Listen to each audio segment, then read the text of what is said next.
વડોદરા શહેરમાં 2 દિવસીય રાજ્યકક્ષાના કલા ઉત્સવ 2026નો પ્રારંભ કરવામાં આવ્યો છે.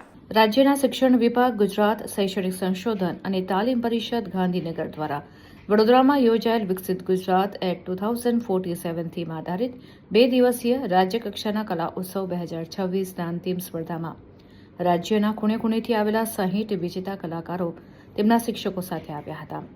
કલા ઉત્સવમાં ચિત્રકલા, બાળકવિ, સંગીત ગાયન અને વાદન જેવી 4 મુખ્ય સ્પર્ધાઓ રાખવામાં આવી. ચારેય સ્પર્ધાના અંતિમ રાઉન્ડ બાદ સમાપન સમારોહ યોજવામાં આવશે. રાજ્યકક્ષાના કન્વીનર ડોક્ટર અંકિતા ત્રિવેદી, જિલ્લા શિક્ષણ અને તાલીમ ભવનના પ્રાચાર્ય દીપકકુમાર બાબેસ્કર સહિતના મહાનુભાવોની ઉપસ્થિતિમાં વડોદરામાં 2 દિવસીય રાજ્યકક્ષાના કલા ઉત્સવ 2026નો પ્રારંભ કરવામાં આવ્યો હતો. નમસ્કાર. શિક્ષણ વિભાગ, ગુજરાત રાજ્ય અને GCRT દ્વારા દર વર્ષે કલા ઉત્સવનું આયોજન કરવામાં આવે છે.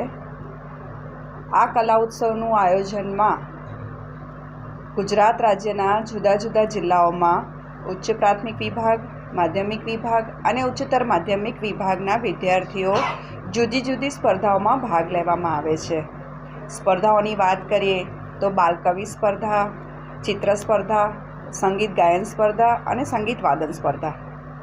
આ સ્પર્ધા કરાવવાનો હેતુ ફક્ત માત્ર એટલો જ હોય છે કે બાળકોમાં જે પણ કલા પ્રતિભા છે એ પ્રતિભાને બહાર લાવી અને બાળક છે એ ખરેખર પોતાના જીવનમાં એક આગવી કલા પ્રાપ્ત કરીને પોતાનું જીવન છે એ ઉજ્જવળ કારકિર્દી પ્રાપ્ત કરે.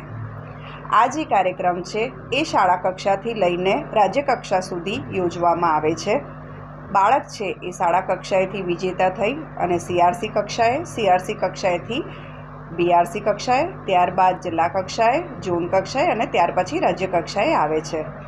આ રીતે રાજ્ય કક્ષાના આ કાર્યક્રમમાં જિલ્લા શિક્ષણ તાલીમ ભવન વડોદરા ખાતે આયોજિત થયેલ છે અને તેમાં ગુજરાત રાજ્યના જુદા જુદા વિજેતા થયેલ વિદ્યાર્થીઓએ ભાગ લીધેલો છે.